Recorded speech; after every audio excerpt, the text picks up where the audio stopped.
August 1947. The British are quitting India nearly 200 years after they took power. One of the largest, most ethnically diverse nations in the world has been divided. One country will now become two, India and Pakistan. As a British barrister draws a line on a map, a once peaceful land implodes. People are forced out of the villages they have lived in for generations. 15 million scramble to be on the right side of the new border. At least 1 million die in the process. And this huge mass of humanity just moving along, barefooted, no food, thirsty. It was a terrible sight, terrible sight.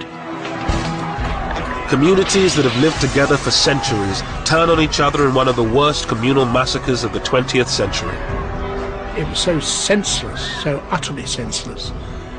And yet, there's nothing you can do about it. Britain, the once great colonial power, looks on as India burns. Hindus and Muslims were in the grip of madness, lunacy.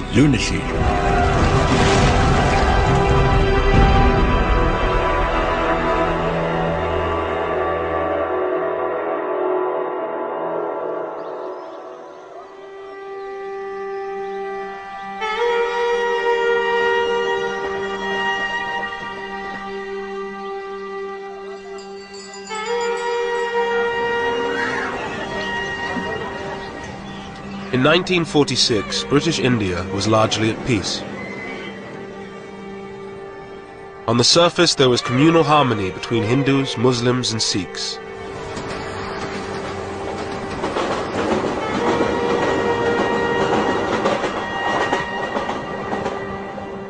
In the same part of the village, I remember Hindus and Sikhs living side by side, living with us, Not far from where I lived, And whenever there was any wedding in the family, I remember Hindus and the Sikhs bringing sweetmeats, to my father, and offering. And we lived very happily, very happily. In British India, the 255 million Hindus were in a majority. India's 92 million Muslims were concentrated in the northwest and northeast of the country. The 6 million Sikhs lived mostly in the Punjab, one of the richest and most diverse provinces in India. Lahore was its ancient capital.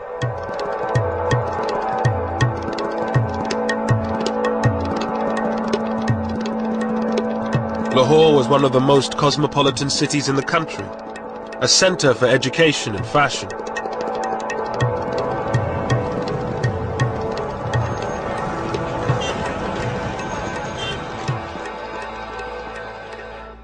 Roded Khan, a Muslim, had left his village to study law and history at Lahore's Forman Christian College.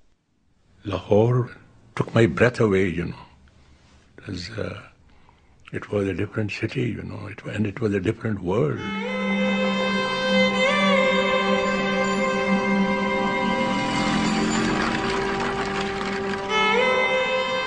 It was a very liberal, very tolerant, very progressive institution.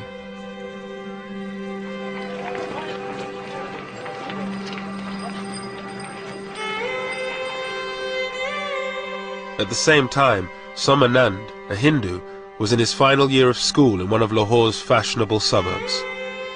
The fashions in Lahore became popular all over Punjab, not only in Punjab but in northern India.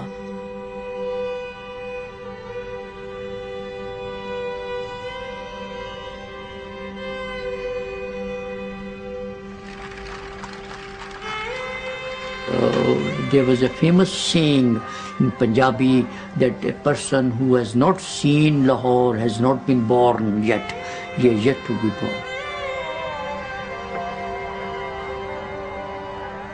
In a few months' time, the peace of this ancient city would be shattered.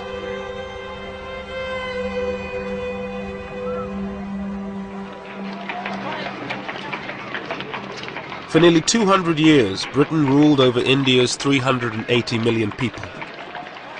India was the centerpiece of Britain's empire, a source of money and power.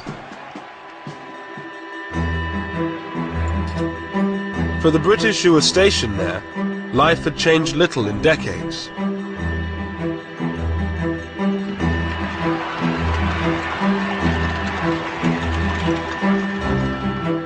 John Moores, an officer to a Gurkha regiment, had been in India for a year. We had a hunt, and they'd imported these hounds possibly in the 20s or somewhere like that, and they used to hunt jackal. The tribesmen would come in with a live jackal and release them eventually, and then the hunt would take it up and try chasing them. But then you had to have a whole brigade out defending the hunters. They would be deployed all round over so many miles.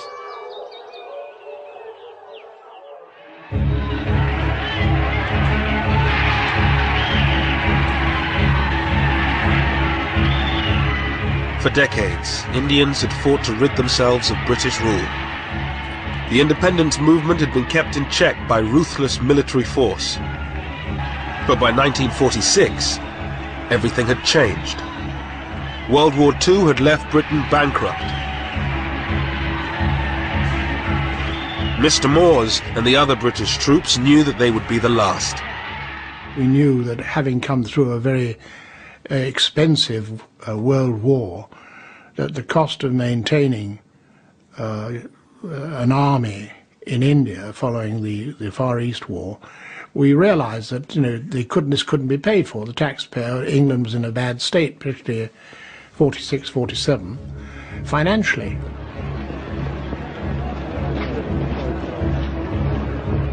But India's independence leaders were divided over what should happen when Britain left. The Indian National Congress, under its leaders Pandit Nehru and Mahatma Gandhi, demanded a single state where all religions would live side by side. But many Muslims feared living under a Hindu majority. Even in the middle-class homes of Lahore, ancient prejudices ran deep. At one level, they had very cordial relations. Our Muslim neighbors were very good. They helped us, we helped them. But see, Hindus had a curious inhibitions.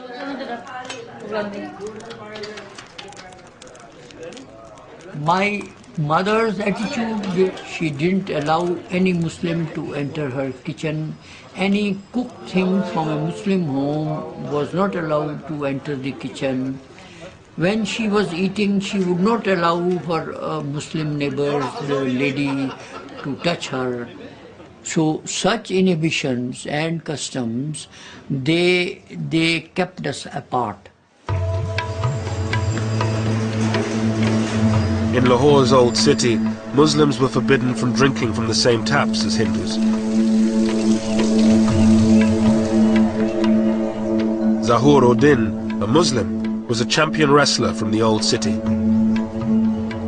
बाकी असी लोग जाके लगले जांदे पानी पींदे सा ना वो छबील तो पानी गिलास ही कुछ ही सानी हन पियांदे वो ऐसा पानी भी नहीं सन पियांदे उन्होंने एक एडी एडी लम्मी नौजल रखी सी लोहे दी वो इत्थों फड़दे सन ते जिथे तुसीं बैठे हो ना उत्थों तक नौजल हुंदी सी इत्थों पानी पांदा सी ते असीं ऐसा पानी पींदे सा वो छूत तो भी सानू छूत समझदा सी Hindu. The Muslims were not getting enough jobs, education, they were not so educated. They envied Hindus who had the best of jobs, and they always wanted. That's why the slogan of a Muslim homeland became very popular among the Muslims.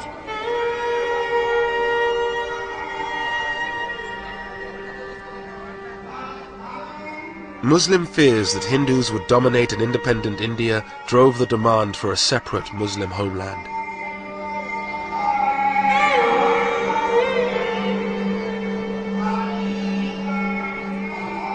It was championed principally by one man, a 70-year-old British-educated barrister, Muhammad Ali Jinnah.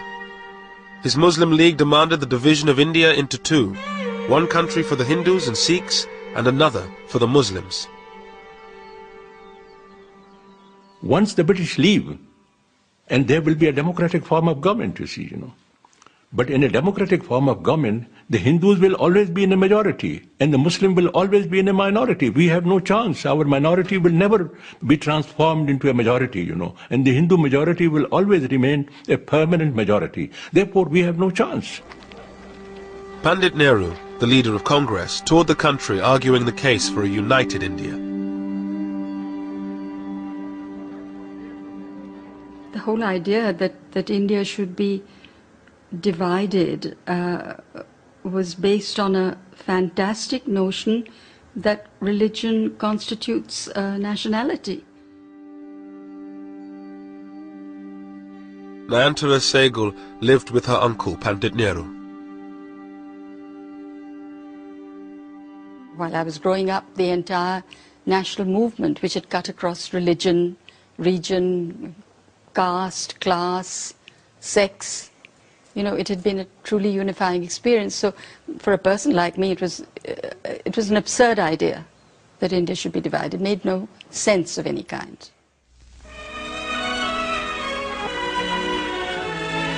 Clouds gather over Simla for the opening of Lord Wavell's conference with the Indian leaders.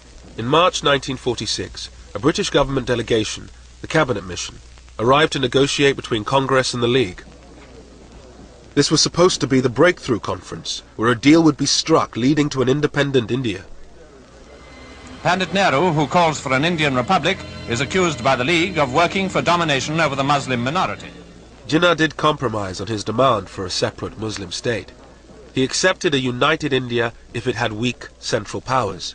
But Nehru, a socialist and believer in a strong central state, refused any such concessions to the Muslim League. Mr. Jinnah, the Muslim leader, holds fast to Pakistan, and it's reported that his maximum concessions were regarded by Congress as inadequate. At any rate, the fateful conference at Simla, following the preliminary work in Delhi, has ended in failure.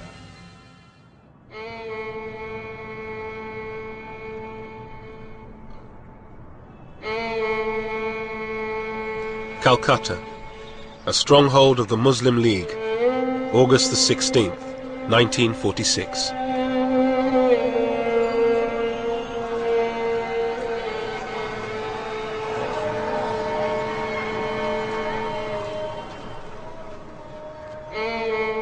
With the collapse of negotiations, Jinnah called for direct action. Thousands of Muslims gathered in the center of the city to demand a separate homeland, Pakistan.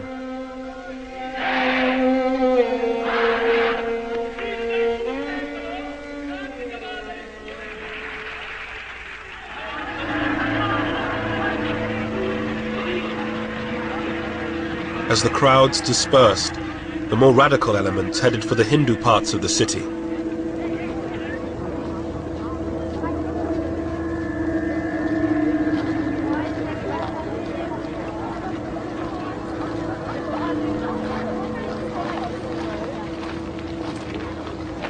I was thinking of going out for a stroll, and then all of a sudden I found some Muslim hoodlums.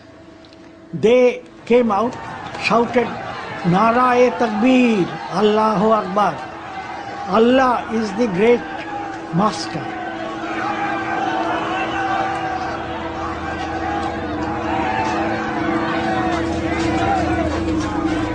Local gangsters hijacked the demonstration. They whipped up the mob, and it turned violent. Then I found that a neighbor who had come out to see what was happening, his head was cracked and lay bleeding. So I thought that going out would be absolutely foolhardy. Then these boys, they started hitting the doors, and they said that we will not spare any Hindu.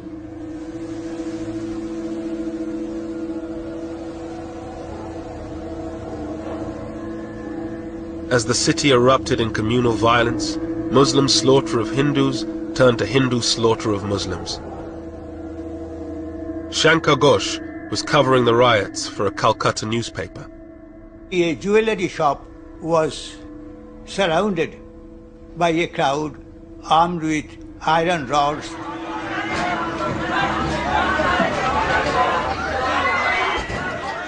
An elderly employee, he was already half dead in fear. He came with his folded hands like this. But this furious mob, they had no time to hear what he wanted to say. So I think a boy of 14 or 15 just pulled his leg as he came out, and the man fell down, and someone hit him on the head with an iron rod. I think that one blow had finished him.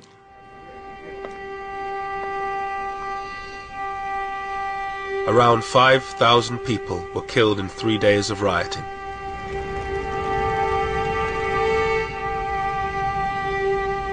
But the British, with one eye on leaving India and fearful of being overrun, ordered the troops to stay in their barracks until it was too late.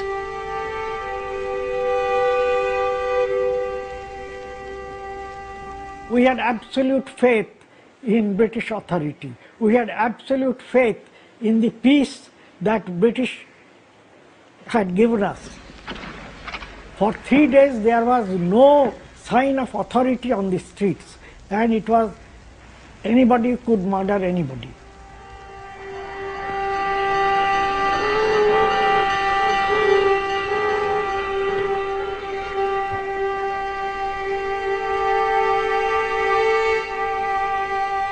The Calcutta killings shattered the hope of the British that they could get out of India quietly and peacefully.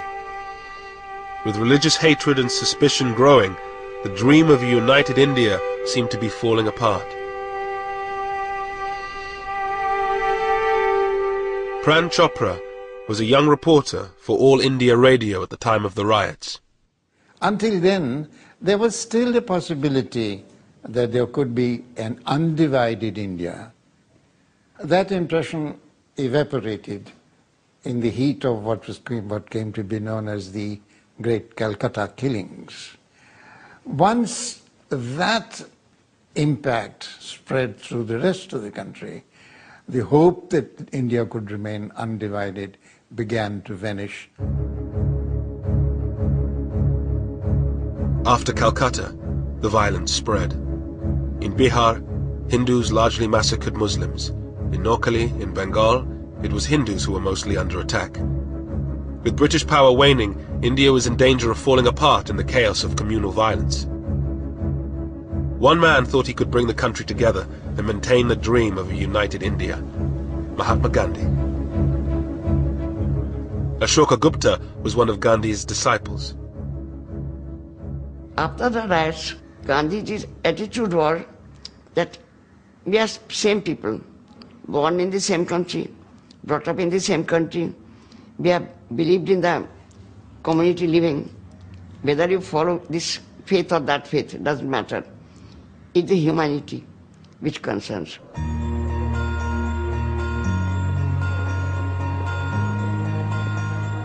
Gandhi spent the first months of 1947 walking through the villages of Noakhali, holding prayer meetings, trying to bring Hindus and Muslims together. Ashoka Gupta went with him. Gandhi walked from one village to another, and while he walked, he sang. He rested in a Muslim house, then he rested in a Hindu house.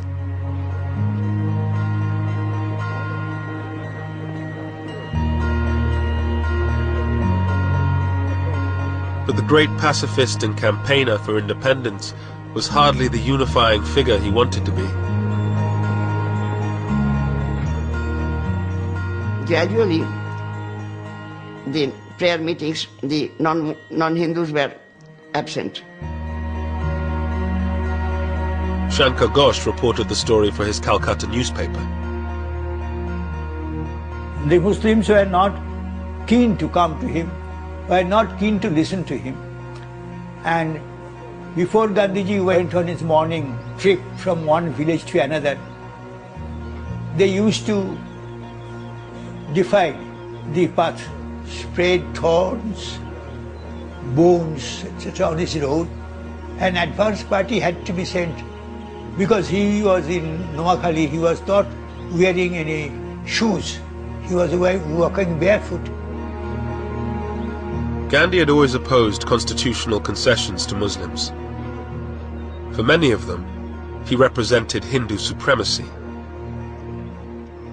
Mr. Gandhi did not appeal to the Muslims, He failed to win the hearts and minds of the Muslims of India, The way he used to talk about politics and his language, it was foreign. It did not appeal to Muslims at all, But he used to be practically, naked. He used to have one arm on the shoulder of one girl, and he should have another arm on the shoulder of another. And the Hindus thought he was a saint, Gandhi's dream of a united India seemed to be collapsing.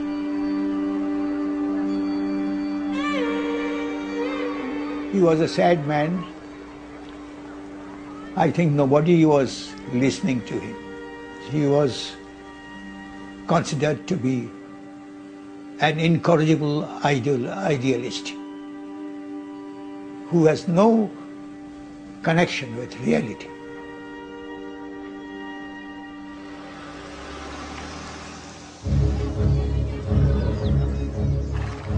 In February 1947, the British government made a dramatic declaration. They would definitely leave India by June 1948. But there was still no agreement on how to give India to the Indians. With chaos spreading, they decided on a radical solution: to appoint a new viceroy. The scene is Northolt Airfield, the occasion the departure of Lord Mountbatten of Burma, who was leaving for India with his wife. Before the new viceroy, there lay the task of holding office for the brief but obviously difficult period of just over a year until the date when Indians are to take full control of India. Everyone in Britain, I'm certain, wishes the viceroy all possible success in India. I was in school, and they said, you'll miss the last term of school, and we're taking you out in the middle of this term because Daddy's been appointed Viceroy of India, and so we're going out for probably a couple of years. And, thought we'd take you as well, because you can be useful.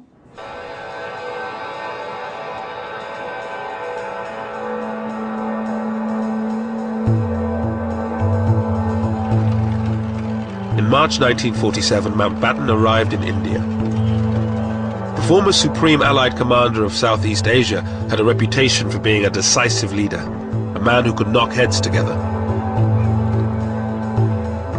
His brief was simple: to get a deal and get Britain out before India imploded. The swearing in, of course, was a very great ceremony in the Durbar Hall, and so trumpeters and all the staff in their full dress uniform, my father in full dress uniform, my mother in a long white dress, and I think a sort of laurel wreaths in her hair. And they looked like film stars.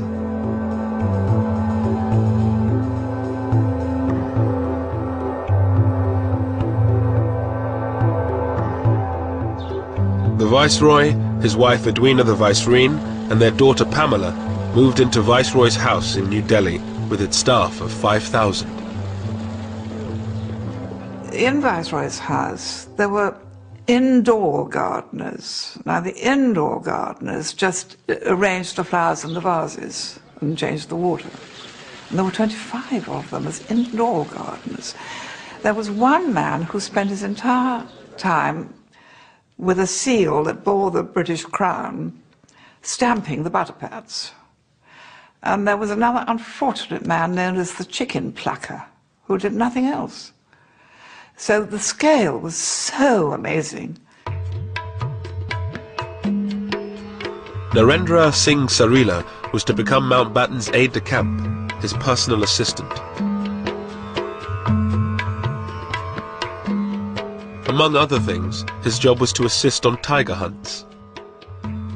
Lord Mountbatten was a very articulate man, and he used to plan ahead what he's going to do. And he used to carry it through ruthlessly. Despite the formalities of life at Viceroy's house, Mountbatten seemed like a new breed of Viceroy. First of all, his background helped him, because everybody knew that he was cousin of the king. But still, he acted without any airs. And I think that impressed Indians, because other viceroys kept, their sort of upper lip and that sort of thing. And I think that helped to impress people. Well, the first thing that was different with my father and mother was that when they were entertaining, I mean, they were in India, they invited Indians, which had never happened before. I mean, yes, of course, Indian princes were entertained, but the ordinary Indian ministers and lawyers and doctors or whoever had never been invited, so that was quite a new thing. On the personal level, Dickie was a very charming, very handsome, very lovable person who met one very informally, and when one was very young and rather nervous in front of important people, he could put one at one's ease. He was awfully sweet.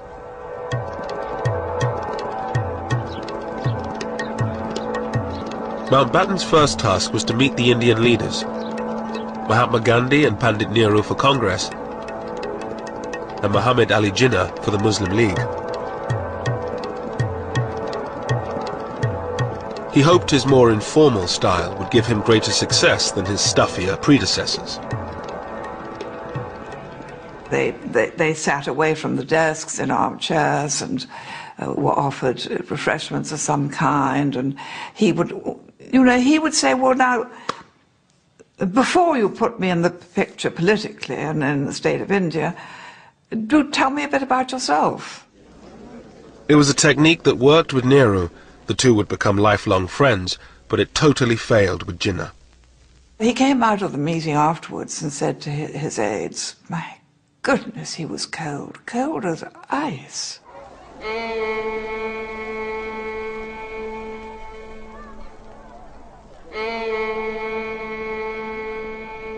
There were now constant negotiations.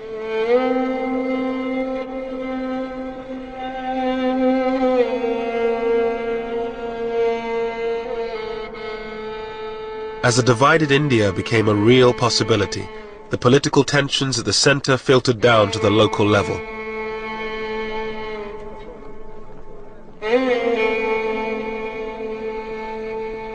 The Punjab was worst affected.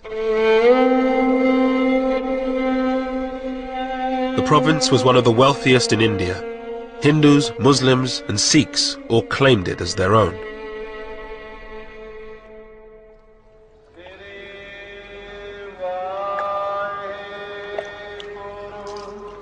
The Punjab was home to most of India's 6 million Sikhs, the location of their most holy site, the Golden Temple. The Sikhs' great fear was that if India was divided, the Punjab, with its Muslim majority, would end up in Pakistan. For Sikhs, it was unthinkable that they would be ruled by the Muslims, historically their enemies.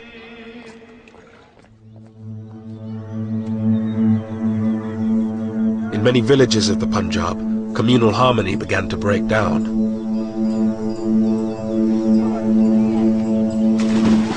Aridaman Singh Dillon was living in a mixed Sikh-Muslim village. I had Muslim friends and we used to play together. And there was nobody from our families put any obstacles between us. But when the strife began, then I was prohibited from going out with my Muslim friends. But we would sneak away and often will get caught and scolded. My grandfather, he noticed us going about playing around in the fields. We tried to hide But ultimately he found out, and I was giving a good thrashing and scolded. Bhai Jassa Singh ji, Bhai Nihal Singh ji, as a young boy, he watched local politicians stir up divisions between the communities for their own ends.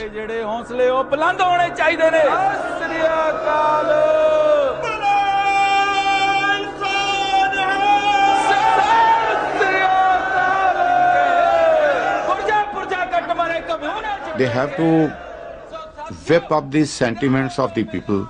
And the easiest way to whip up the sentiments of the people are to tell them that their religion is in danger, that is, their community is in danger. What else would they tell? To hoodwink people, to get votes out of them, to get support out of them. The people had to be hoodwinked. And politicians do this.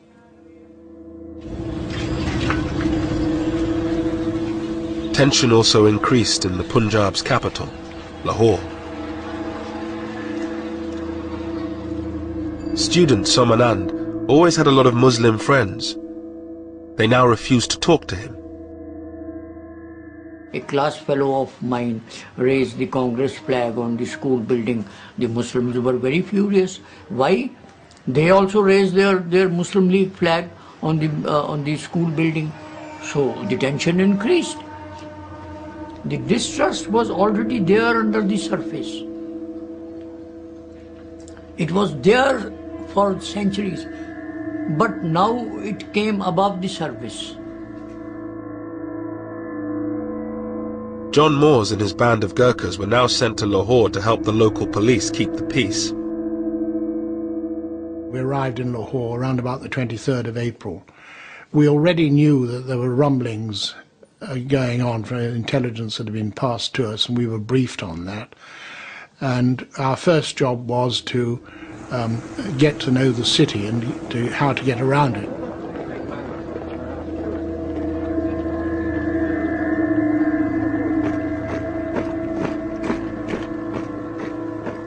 We had orders that we were to stay armed, and you'd have to go to a dance or have dinner out somewhere with a 845 revolver strapped on, because there was already talk about people having reprisals.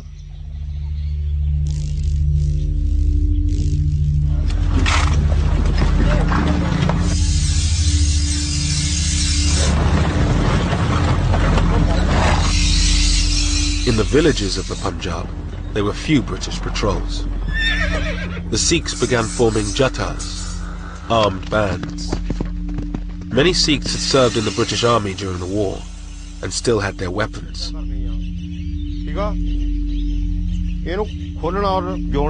These ex-soldiers began to train their Sikh brothers to prevent a Muslim takeover of the Punjab. Jatadar Shingara Singh had recently been released from prison where he served time for assault.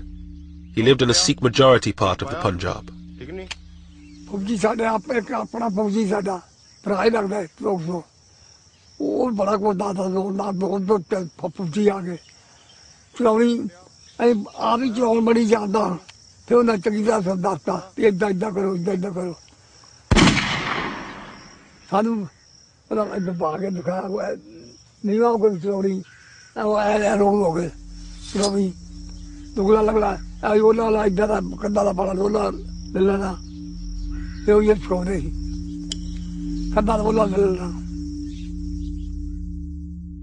A number of Muslims from our village had come down to see my grandfather and told him that they have heard rumors that certain people are getting together in adjoining villages to attack our village and other villages to kill the Muslims.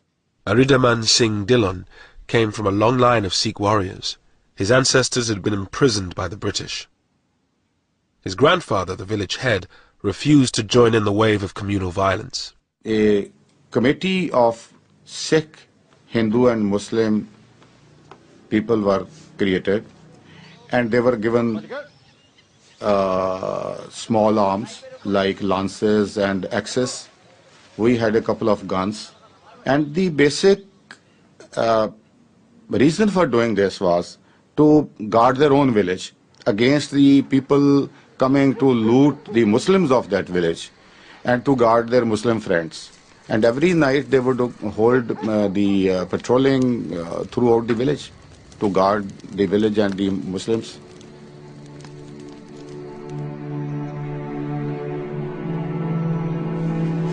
Seeing the Sikh preparations for war, Muslim villagers decided to launch a first strike. In March 1947, Sikh villages around Rawalpindi came under attack. ਝਾੜੀਆਂ ਕੋਲ ਵੱਡੇ ਆਦਮੀ ਦਿਸਣ ਲੱਗ ਪਏ ਅੱਲਾਹੁ ਅਕਬਰ ਯਾ ਅਲੀ ਅੱਕਾ ਅੱਲਾਹੁ ਅਕਬਰ ਯਾ ਅਲੀ ਨਾਲ ਹੀ ਉਹਨਾਂ ਦੇ ਕੁਲਾੜੀਆਂ ਹੁੰਦੀਆਂ ਸਨ ਕੁਲਾੜੀਆਂ ਉਹ ਉਛਾਲ ਰਹੇ ਸਨ ਔਰ ਬੜੇ ਮਤਲਬ ਯਾਨੀ ਐਗਰੈਸਿਵ ਸਨ ਬੜੇ ਗੁੱਸੇ ਵਿੱਚ ਸਨ ਜਿਸ ਤਰ੍ਹਾਂ ਕਿ ਸਾਨੂੰ ਖਾਈ ਜਾਣਗੇ ਤੇ ਸਾਡੇ ਵਾਸਤੇ ਵੀ ਇੱਕ ਨਵੀਂ ਗੱਲ ਸੀ ਕਿ ਸਦੀਆਂ ਤੋਂ ਅਸੀਂ ਉੱਥੇ ਲੋਕ ਰਹਿ ਰਹੇ ਸਨ ਕਿ ਹੋਇਆ ਕੀ ਹੈ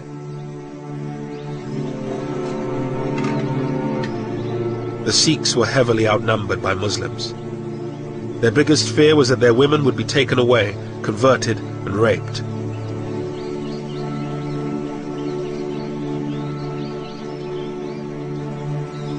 एक मुसलमान सी गुलाम रसूल उदा नाम सी उसने एक लड़की दी डिमांड की थी कि एक लड़की मैनू दे दिओ ते असी सारे लोकां नू ओ बदमाश टाइप दा आदमी सी और असी सारे लोकां नू इथों हटा देंगे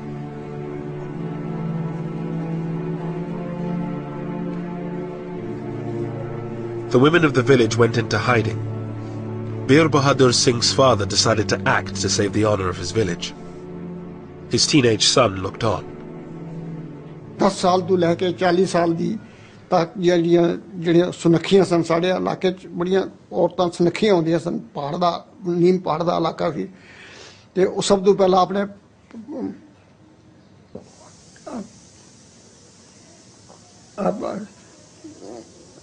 थोड़ा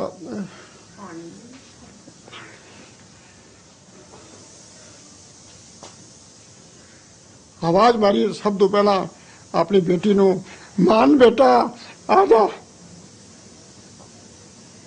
मेरी भैन मान कौर जी मेरे को 2 साल वड्डी सी 18 और 19 साल की सी और बैठ गई मेरे पिताजी ने खंडा जब कर लगे ते वो वार जिहड़ा सी ਉਹ ਲੱਗਿਆ ਨਾ ਵਾਰ ਲੱਗਿਆ ਨਾ ਰੱਬ ਜਾਣੇ ਮੂੰਹ ਆ ਗਿਆ ਔਰ ਕੀ ਹੋ ਗਿਆ ਮੇਰੀ ਭੈਣ ਨੇ ਆਪਣੀ ਗੁੱਤ ਇੰਜ ਕੀਤੀ ਔਰ ਮੇਰੇ ਪਿਤਾ ਜੀ ਨੇ ਬੜੇ ਗੁੱਸੇ ਨਾਲ ਉਹਦਾ ਦੁਪੱਟਾ ਇੰਜ ਕੀਤਾ ਔਰ ਮੋਰੀ ਕਿਰਪਾਨ ਔਰ ਸਿਰ ਉਹ ਪਰੇ ਸੀ ਪਿਆ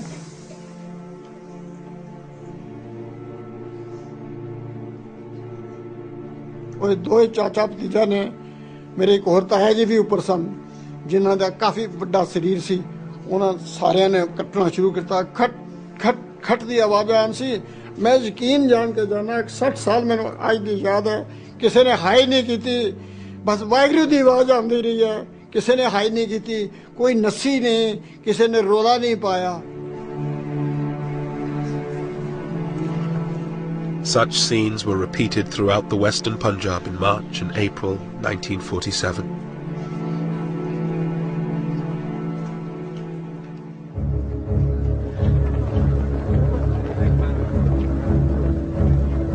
With the threat of all-out conflict, a deal became a matter of urgency. The Congress leader, Pandit Nehru, now had power within his grasp. But to get the British out quickly, he had to compromise. He abandoned his dream of a united India and accepted partition. A statement will be read to you tonight, giving the final decision of His Majesty's government as to the method by which power will be transferred from British to Indian hands. On the night of June 3rd, 1947, Mountbatten, Jinnah and Nehru broadcast the news that they had finally struck a deal. They would divide India in two. I must honestly appeal to every community, and particularly to Muslim India, to maintain peace and order. I couldn't believe it. I couldn't believe it. It was like a dream come true, you know. mighty forces are at work in the world today and in India, and I have no doubt that we are ushering in a period of greatness for India. I remember I heaved a sigh of relief that there was partition, because we did not want to live with the Muslims anymore. But there can be no question of coercing any large areas in which one community has a majority to live against their will under a government in which another community has a majority. The partition deal involved giving those provinces with a Muslim majority to Pakistan and those with a Hindu one to India. But Mountbatten and Nehru insisted that the Punjab and Bengal would be treated differently despite their Muslim majorities. Jinnah was forced to accept that both these provinces would be cut in half and divided between India and Pakistan. The next day, at a press conference, Mountbatten dropped a bombshell. Britain would not be leaving in June 1948, as had been planned, but on August 15, 1947, just 3 months away.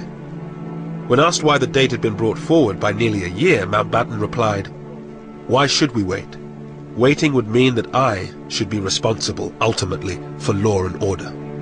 It should have been possible for them to say that, look, there is no great hurry, don't fix a timetable, let it proceed in a more orderly manner. But he was a decisive man. This is the job I have to do, this is the date by which I'll do it. This was his personality that made the pace of the partition furious, impossible to moderate. It was no question of it being too soon. It was much too late, because in fact when he arrived he saw the situation was so much more volcanic than he'd been led to believe in England. And he had that diary that he had over everybody's desk saying however many days to independence, because it seemed so unbelievable. And the next morning you went into your office, it was 1 day less, and it certainly concentrated people's minds.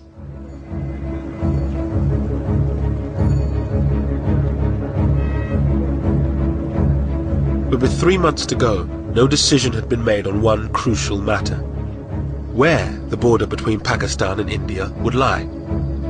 A new boundary had to be urgently drawn up. The man chosen for the task had never been east of Paris: British barrister Sir Cyril Radcliffe.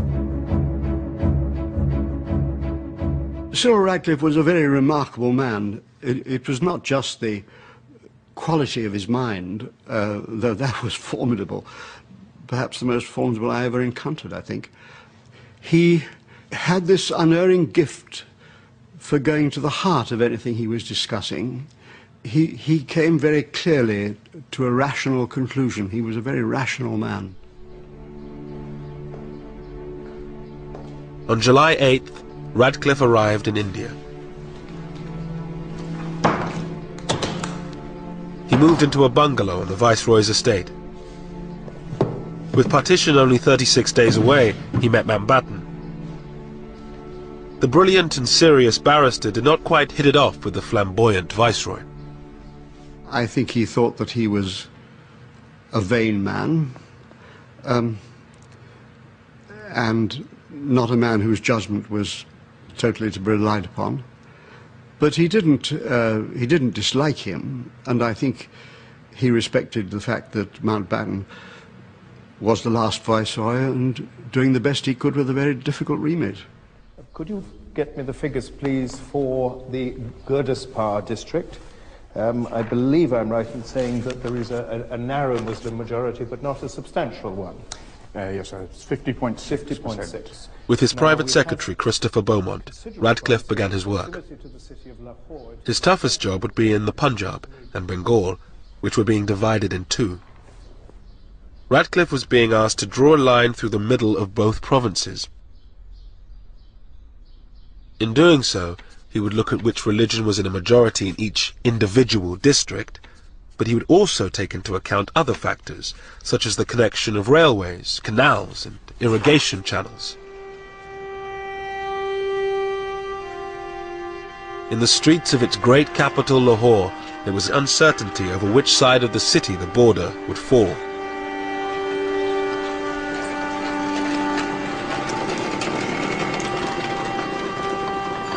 Satish Gujral was an art student in Lahore from a politically influential Hindu family.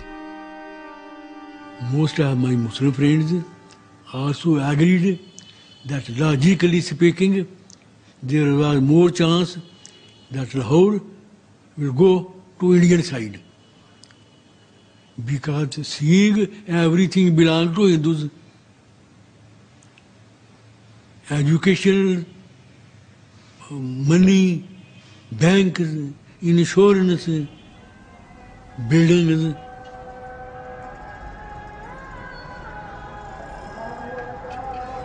या मौला जी दोवां कन्ना ही ते फिर लाहौर सानू पाकिस्तान च लिया असीं इत्थे रहिए असीं घरों बाहर ना निकलीए सारियां कबरां भी इत्थे निकल गईयां असीं ते मरांगे इत्थे घरों बाहर ही निकले ना किते गए ने ना किते आए ने.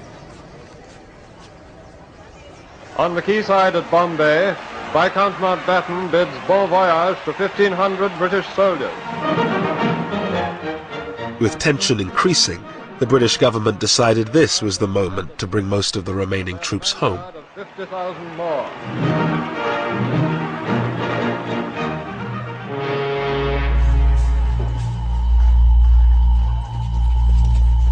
With just over a month to partition, tension on the streets of Lahore began to turn to violence. There was a date and everybody then knew that do whatever you can now, because after this date you won't be able to do it. Whether it's looting Muslims or looting Hindus, whatever it might be.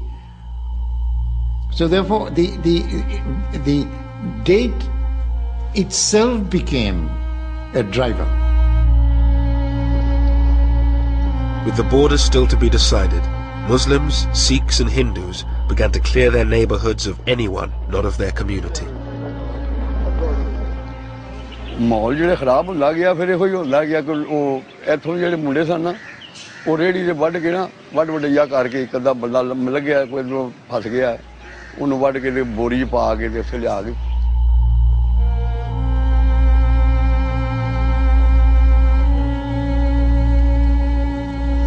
होगा सी उत्थे लिया के ते उन्होंने साड़दे सन ये मुंडे मुसलमान जेह्ड़े ऐसे एरिया जिथे जिथे मुसलमान है सन उदों हालात इस तरह इहो जिहा रोई कटकट होया मार दिता साड़ दिता ऐ पुछी हो जांदी. Despite violence erupting around the Punjab, the British presence was now minimal. John Moores and his small group of Gurkhas did what they could in Lahore. You tried to get in there quickly and say, well, what's happened with the police? And they say, well, this shop's been set on fire. And then the next thing which upped it would be someone would be killed or burnt. And so then you get a reprisal from the other side, then picking on somebody else. And gradually, this is how it escalated. It was like a bushfire. And it was difficult to control. As Lahore tore itself apart, Mountbatten had other problems to solve. Partition was just a few weeks away, but the future of large parts of India had yet to be decided, that of the princely states.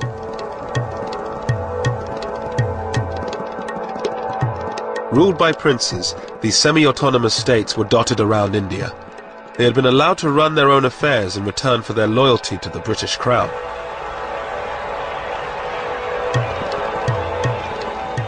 The princes assumed the British would allow them to decide their own fate after they left. But Mountbatten had done a secret deal with Nehru. He would hand most of them over to India.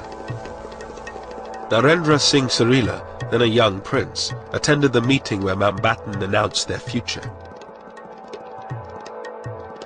In July 47, my father said that the last Chamber of Princes meeting is going to take place in Delhi, in which Mountbatten will address the princes. It is an important meeting.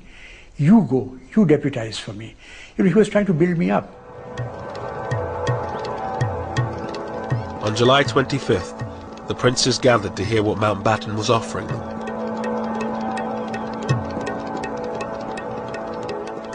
He came and stood in front on the podium. And I remember that he looked left and right while pictures were taken. It was perfect showmanship. And then he started addressing the princes. Your Highnesses, ladies and gentlemen, and he said that we have no alternative but to sign the instrument of accession. Mountbatten told the princes they had little choice: join the Indian Union or be swept away in a wave of democratic change.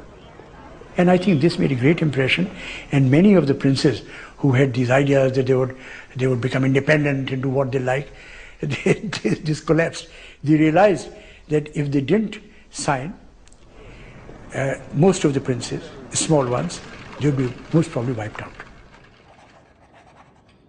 With the princes in the bag, the partition settlement was nearly complete.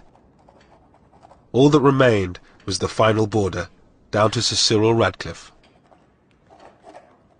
I think it was the loneliness of the decision which I remember him talking about. It wasn't a single decision, it was a series of decisions about where the line should be drawn. These decisions were going to be his, and he had to take responsibility for them. And I think he found that a lonely experience by comparison with some of the things he'd done. Sir Cyril had no time to see what was happening in the lands he was dissecting. His approach to drawing up the boundary, separating majority Hindu-Sikh areas from majority Muslim ones, almost certainly encouraged the religious cleansing of entire districts. There were areas where the margins were not very great. Therefore, the majority in those areas wanted to make sure that the process didn't get fudged with small numbers. So drive the minority out, whether it is Hindu or Muslim minority, to make sure that this bit of territory doesn't slip out of your hands.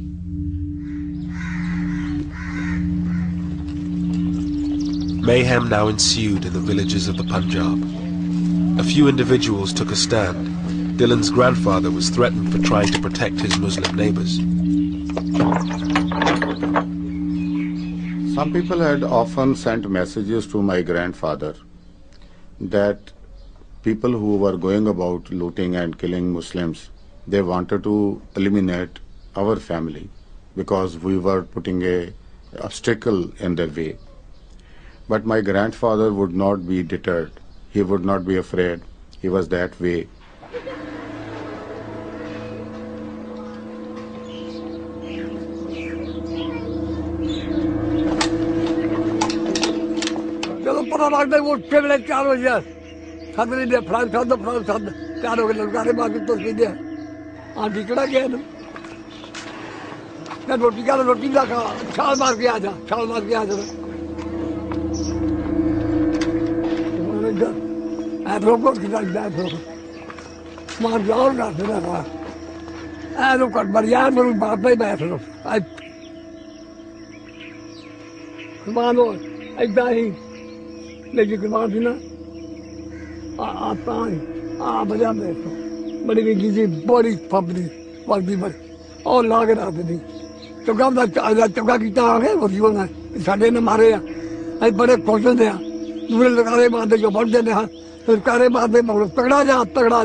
Small contingents of British-led troops scoured the countryside trying to stop the violence.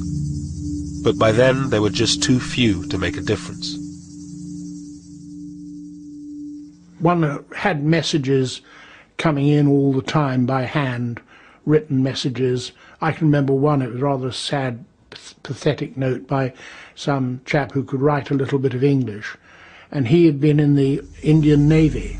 And on a scrap of paper, this came in one day saying, I'm home on leave at this particular village. And my name is so-and-so, my number is so-and-so, please can you come and help us, we are going to be attacked.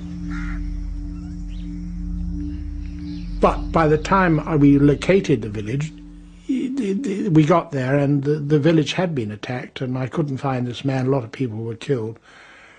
So it was that sort of message, it was sad, you know, people desperate for help and knew where we were. But when I say we were only 100 people. I mean, the whole area was something like, what, 50,000 square miles? One village I went into where we knew there was something afoot. I hadn't been told to go there. I was coming back at the end of a patrol and I saw vultures circling, and so that was usually a pretty good indicator. And got into the village and sure enough it had been completely decimated. The well was full of bodies. One woman had been pregnant and she'd been carved open completely and breasts had been cut off, and awful atrocities.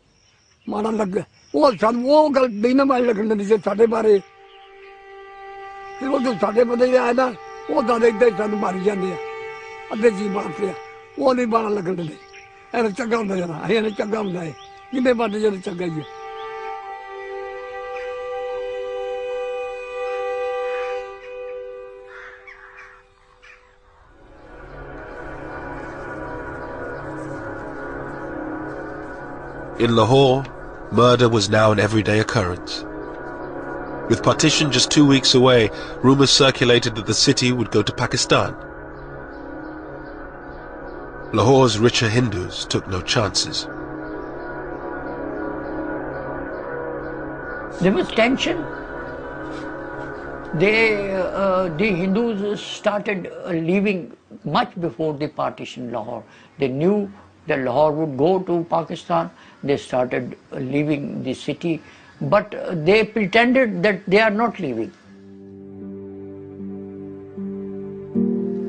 They kept their drawing rooms as it was there. All the sofas and all the furniture was there. In the hearts there was a hope lingered that Lahore would be on this side.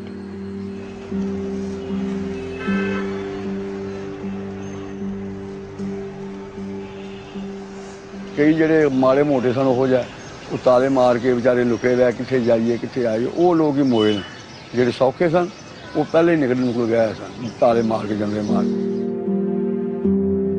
Som's father, a bank manager in Lahore, said if they could live under the British, they could live under the Muslims. I didn't want to leave. My father also didn't want to leave. He hoped. And he said, okay, all these people who are leaving, they are fools. They'll come back tomorrow.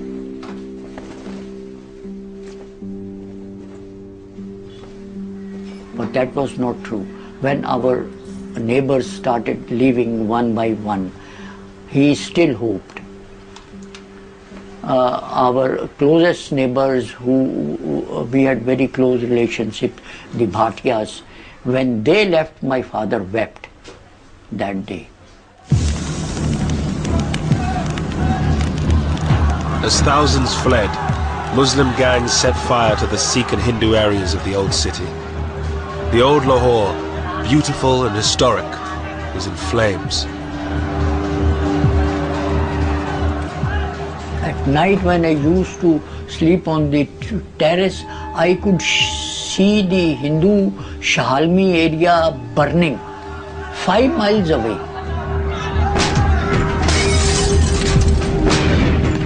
The flames could be seen. So high the flames were. Shahalmi was a thickly populated Hindu area. It was burnt down completely.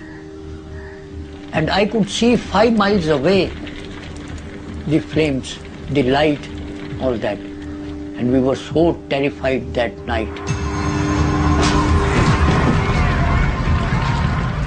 All around my house, people were running. Children, adults, women. When I asked someone, he said, mobs are coming. and the area is on fire. Told me to run at once if you want to save your life.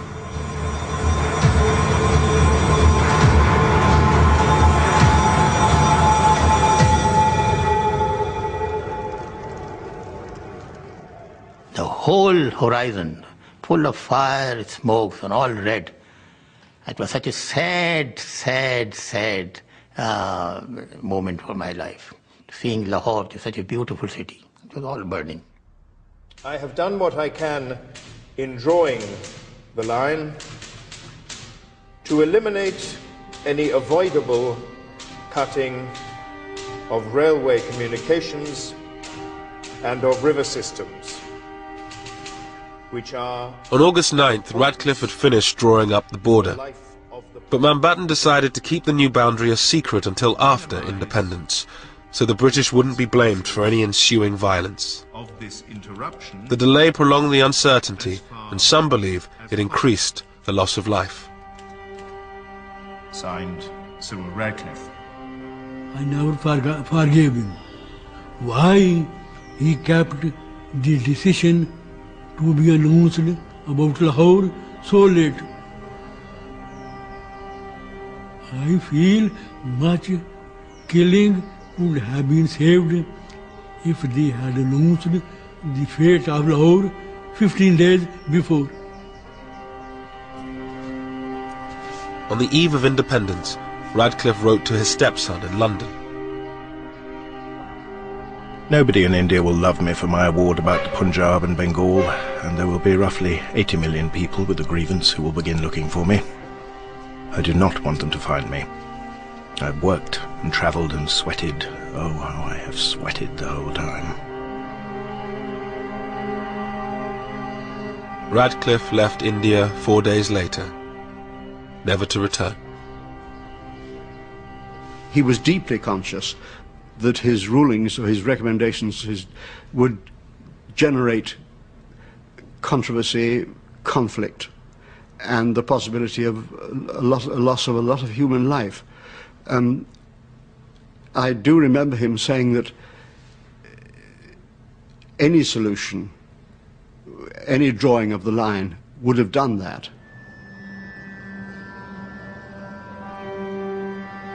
On August 14th, 1947, a new country was born on the subcontinent. Jinnah's dream of a Muslim homeland became a reality in Pakistan.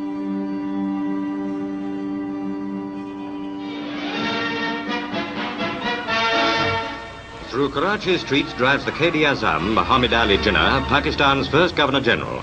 It's Karachi's first day of independence, and the crowds are out to greet him and Earl Mountbatten. Mountbatten was in Karachi to declare independence for the newly created state. Bizarrely, no one except he and Radcliffe knew where its borders were, but this didn't stop the celebrations.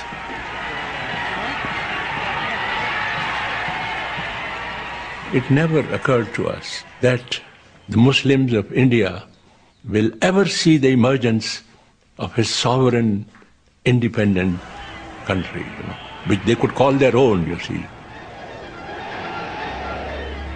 A country they could live for, a country they could die for, you see. It never occurred to us,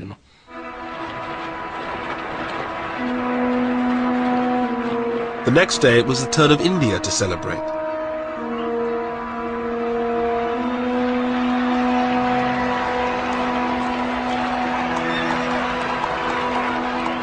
Hundreds of thousands thronged the streets as Nehru, Mountbatten, his wife Edwina and their daughter Pamela made their way to the Constituent Assembly.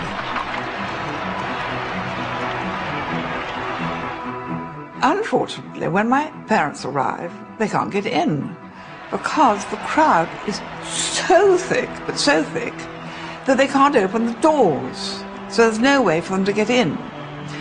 So somebody has to crawl in some window and go to the Prime Minister and say, it's like the Viceroy, I can't get in because the crowd is so vast. Will you come and sort it out? So Nehru had to sort of scuttle round back and start hitting people and shouting at people and clearing away, which he was always brilliant at and loved doing. And eventually my parents were allowed to make their state entrance considerably less dignified than had been expected.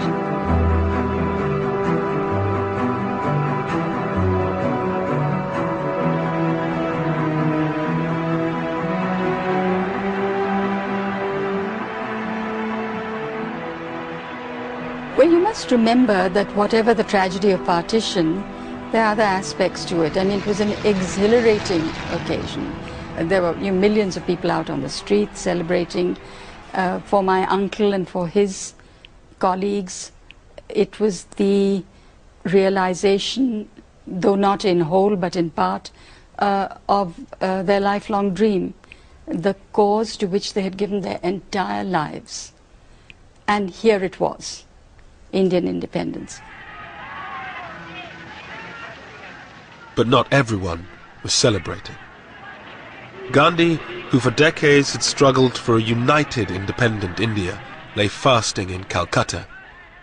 His disciple Ashoka Gupta was with him.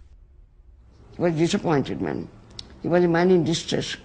And he found that whoever people went with him to start with, now are deserting him.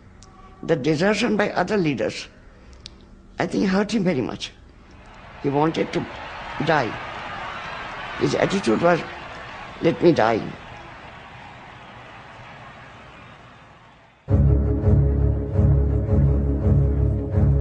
With the celebrations over, Mountbatten finally announced the new border.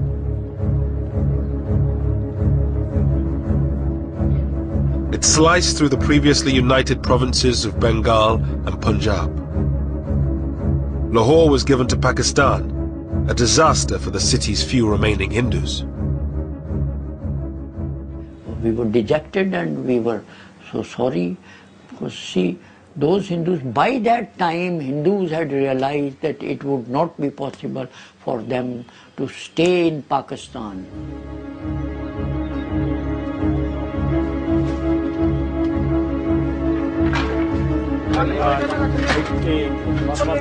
Millions of people were now on the move. Muslims who found themselves on the Indian side of the border, and Hindus and Sikhs who were on the Pakistani side.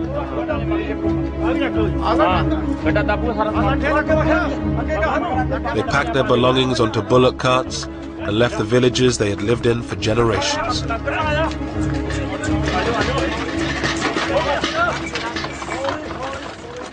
डरते हैं जी हाँ डरते हैं बहुत तो डरते हैं भी अजीब आजन कोई चीज नहीं चुकन दी वाला भाई आके कुछ नहीं जाना तुम अपनी जाना ले जाओ गड्डियां ते बहन दी करो गड्डियां ते दो दो बोरियां आटा सुट लिया कितना घर हैगा सके एक गड्ढा सी 6 घरां दा कोई पता नहीं सी इन्हां नहीं पता भी आया भी अपने पिंड ही जावांगे इत्थे बलगणी आउणा सी पीछे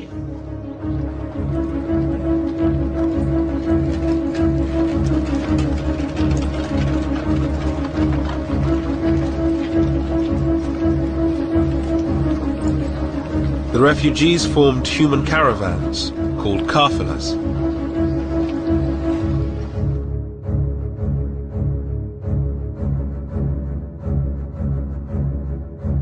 The lucky ones had military escorts to protect them from armed bands waiting on the roads.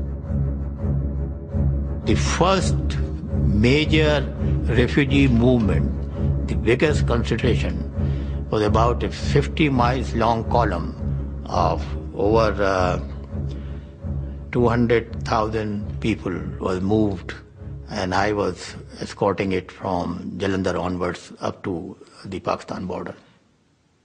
Wajahat Hussain was a young army officer. He had been sent to the Punjab to deal with disturbances on the border.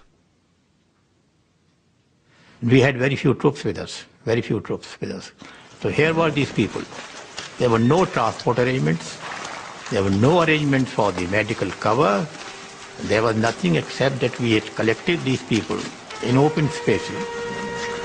They were told to move, and they were moving on foot. Some had bullock carts, so they put their belongings on the bullock carts and their old people and children. Others were on the foot. And we used to do about, initially we used to do about 15 to 20 miles in a day. But as they got tired, as the days passed by, they became less and less. Military ਨਾਲ military ਆਉਂਦੀ ਰਹੀ ਅੱਗੇ ਪਿੱਛੇ ਅਸੀਂ ਨਾਲ ਦੋ ਤਿੰਨ ਮੌਤਾਂ ਵੀ ਸਾਡੀਆਂ ਉੱਥੇ ਆ ਕੇ ਹੋ ਗਈਆਂ ਐਡਾ ਹੋ ਗਿਆ ਬਿਮਾਰੀ ਪੈ ਗਈ ਬਹੁਤ ਜ਼ਿਆਦੀ ਬੜੀ ਮੁਸੀਬਤ ਸੀ ਜਿੱਥੇ ਫਿਰ ਕਾਬਲਾ ਖਲਾ ਨੇਰ ਪੈ ਨੇਰੀ ਪੈ ਜਹਾਜ਼ਾਂ 'ਚ ਵੀ ਰੋਟੀਆਂ ਸਾਨੂੰ ਇਸ ਤਰ੍ਹਾਂ ਬਾਹਰ ਪੈ ਜਾਣਾ ਉੱਥੇ ਕਾਬਲਾ ਕਰਨਾ ਤੇ ਕੋਈ ਜੇ ਪੱਕੀਆਂ ਤੇ ਪੱਕੀਆਂ ਨਹੀਂ ਪੱਕੀਆਂ ਨਹੀਂ ਪੱਕੀਆਂ ਨਹੀਂ ਪਾਣੀ ਗੰਦੇ ਪੀਤੇ ਪਤਾ ਨਾ ਇਹ ਤਾਂ ਝੋਨੇ ਲੱਗੇ ਝੋਨਿਆਂ ਵਿੱਚ ਆਇਆ ਕਰਕੇ ਤੇ ਪਾਣੀ ਪੀਣਾ Throughout August and September, the columns of refugees grew and grew, from hundreds of thousands to millions. Well, you imagine 2 million people on one road virtually, and it's just a seething mass of people trying to get water, trying to call in, wells were poisoned, trying to find food, trying to cope, trying to cook, women having children. It's awful, awful things.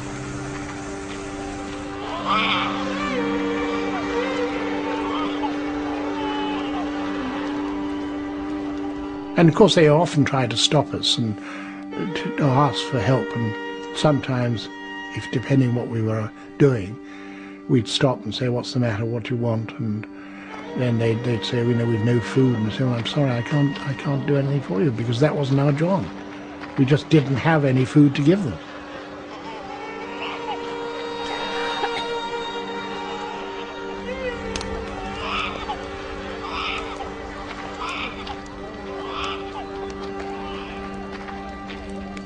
First they used to start throwing their baggage they were carrying, everybody, whatever little they had to carry. And after 3-4 days, they used to gradually drop. And then they were left with just the clothes shattered, tattered. And lastly, the mothers leaving their small babies. That was our biggest problem. And there were these crawling babies, and on the side of the road with these thousands and thousands of people just moving. It was a terrible sight, terrible sight.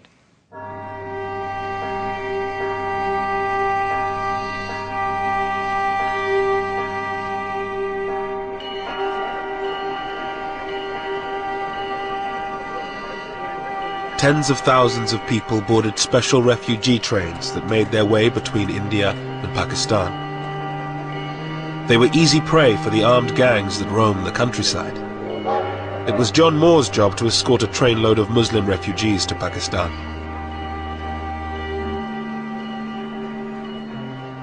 It wasn't a train, it was just a lot of coal wagons, steel coal wagons, and this of course is August, which is pretty hot. And we loaded up these wretched refugees.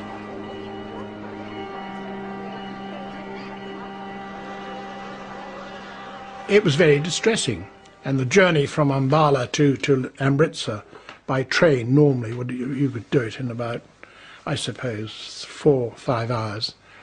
And in this case it took 4 days.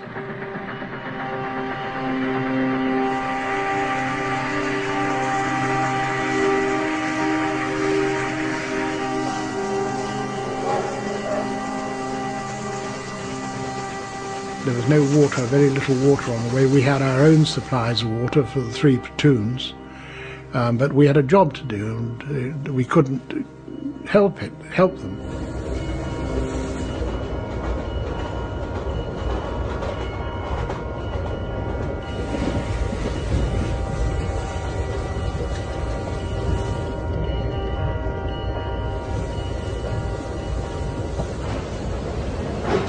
Three days into their journey, they reached the Sikh stronghold of Amritsar. Just 14 miles from the border, they were forced to stop to pick up water.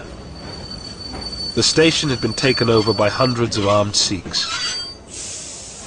Amritsar station was crawling with, it was packed, it was like sardines, right across, not just the platforms, but across the tracks. They all had weapons of some sort or another. Some were old blunderbusses, some were fairly modern rifles, spears, swords. They were shoulder to shoulder crowds, and pushing and shouting and screaming, and you realize that you were just going into a hell, and if you didn't look tough, you were for trouble, because they would then have gone for us before the refugees. And I said the thing to do is to get the grenades out, let them see. A lot of them are ex-soldiers, these people here, the weapons they were carrying. Let them see you priming grenades, prime the grenades, and that they'll know you mean business then. And doing that, the crowd sort of melted back and away and left us clear.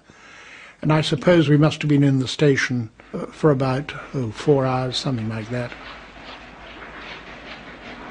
And just as dawn was breaking, we managed to pull away the engine to do the last 14 miles. There had been very little planning for the movement of refugees or their protection. Most British troops had already been sent home, whilst Indian and Pakistani forces were in total disarray.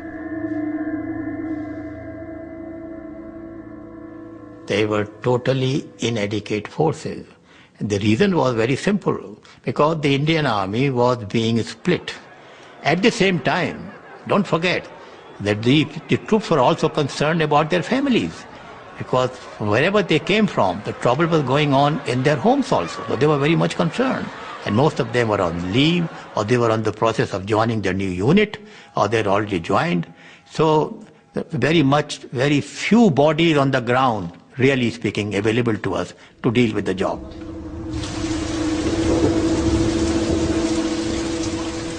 Most trains had no military escorts with inevitable consequences. John Moores was called to Ambala station to meet a train that had been attacked. This was a trainload of, I don't know, 500, 600, 700 people, most of whom had been killed, slaughtered, mainly elderly people, young children, young women, and they had been attacked and slaughtered, shot. I can remember seeing a young woman with she was still alive, her head open, cut open, and you could see her brains, and knew there was nothing that we could do. We hadn't got any surgical facilities or anything like that, but it was a horrendous thing, and I still think about it very much. Art student Satish Gujral helped organize the transportation of refugees. In Amritsar, he saw the hatred partition had brought. The Muslim girls' school nearby had been raided, and all these girls had been brought out, stripped, then taken in procession to this location, where they were being systematically raped. I have recalled in my life story that when watching it, I looked at the face of those others who were attending it in search of compassion. I found none.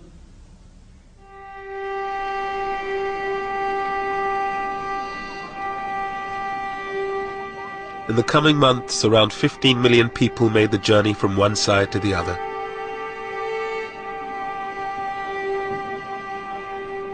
At least 1 million were dead.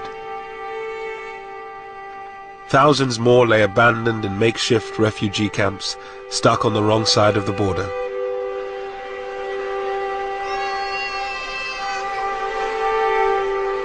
The Viceroy now led the relief effort.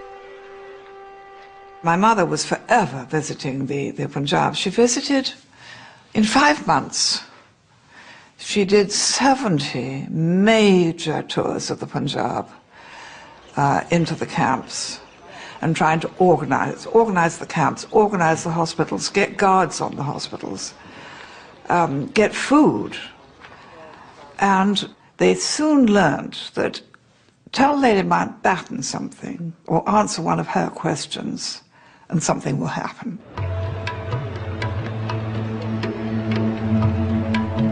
Pandit Nehru, the new Prime Minister of India, toured some of the camps with her. Finally, he came face to face with the price his people had paid for partition. Satish Gujral was in a refugee camp in Lahore when he arrived.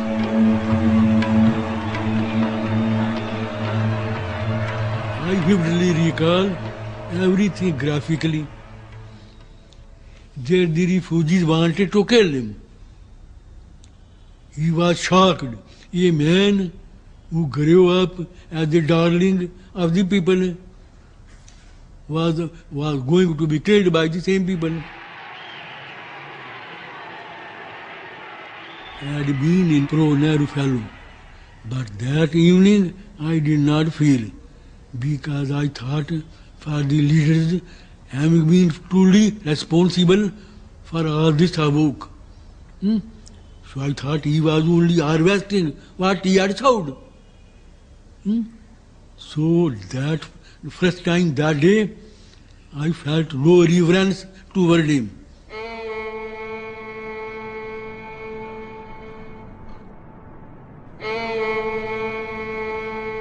In Lahore, there were now few Hindus left.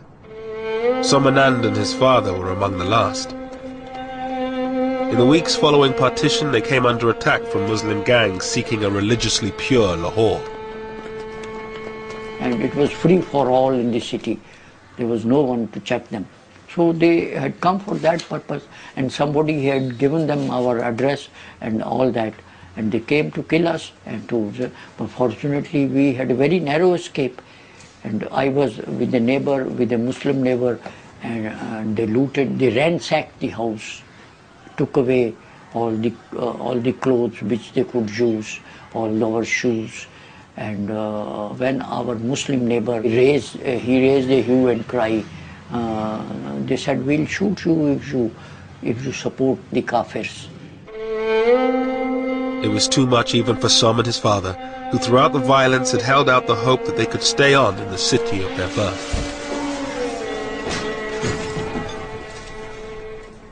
Then we decided to go to Delhi straight away. Went to the airport and came to Delhi with our 2 clothes, nothing.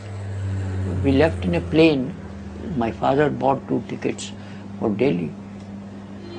I saw our houses when the plane went up and flied over Model Town. I wept.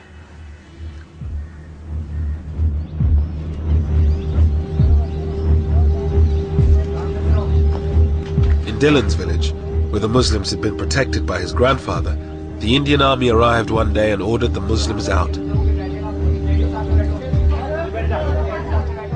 It was a sort of very heavy moment. There were tearful departures and farewells. The Muslims left most of their assets and properties with their neighbors, thinking that they would be able to come again to pick those things up.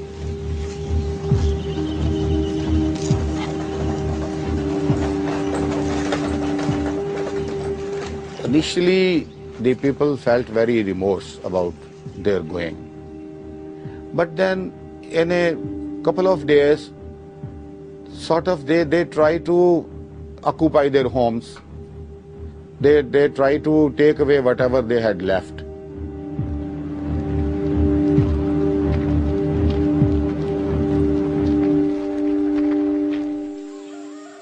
In only a few months, India had been divided along religious lines.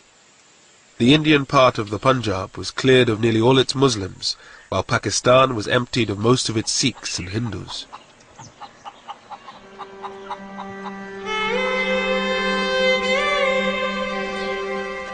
Lahore, once one of the most mixed cities in all of India, was now home only to Muslims. Gone was the cosmopolitan Lahore, you see. Gone was liberal, tolerant, progressive Lahore, you see. But I think culturally, Lahore suffered, you see. It was a great city in those days. It was a great city in those days. With the passage of time, we became more conservative, more backward, more intolerant, more pseudo-Islamic, pseudo-Islamic. I think the primary responsibility is of the Hindus who didn't treat the Muslims as their equals. That was the root cause. The Muslims and Hindus couldn't integrate despite living together for all these centuries. With the partition over, the job was done for the few British troops still left in India. John Moores returned to Britain at the end of 1947. I think the worst thing was that we couldn't stop the violence.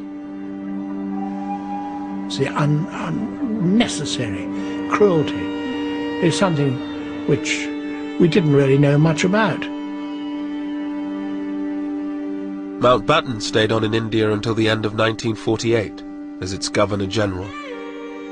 He returned to his career in the Navy, becoming First Sea Lord. He was killed by an IRA bomb in 1979.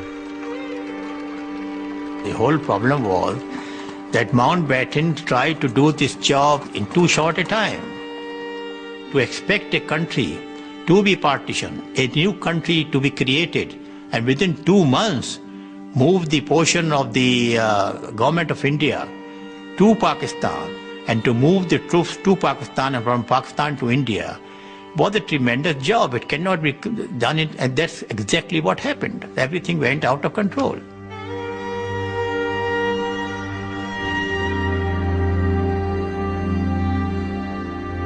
Satish Gujral, the art student from Lahore, became one of India's greatest painters.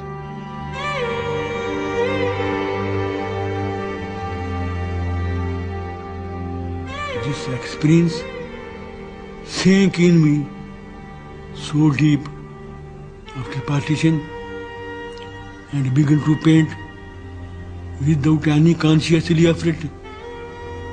This woman suffering, this brutality of man to man became my theme.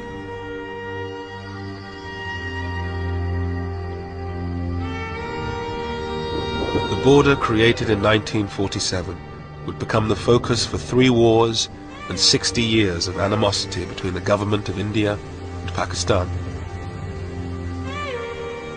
But for the people of the two countries, it was the tragedy of separation that lingered on.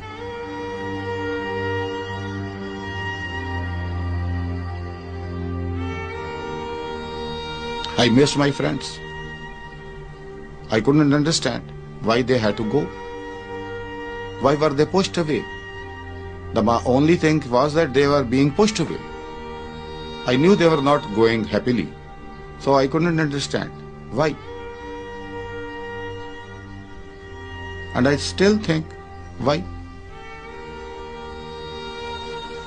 What did anybody get out of it?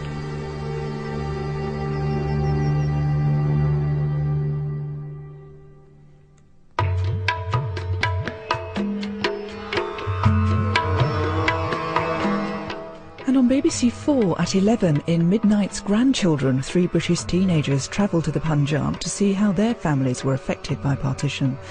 Coming next here on BBC 2, Newsnight.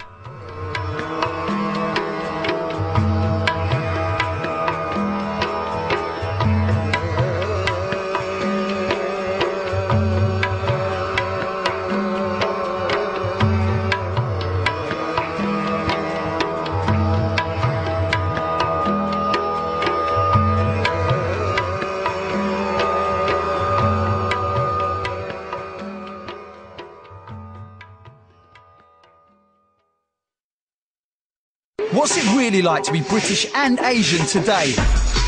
How has the independence of 60 years ago affected your life? Have your say. Asian Nation continues today on the BBC Asian Network.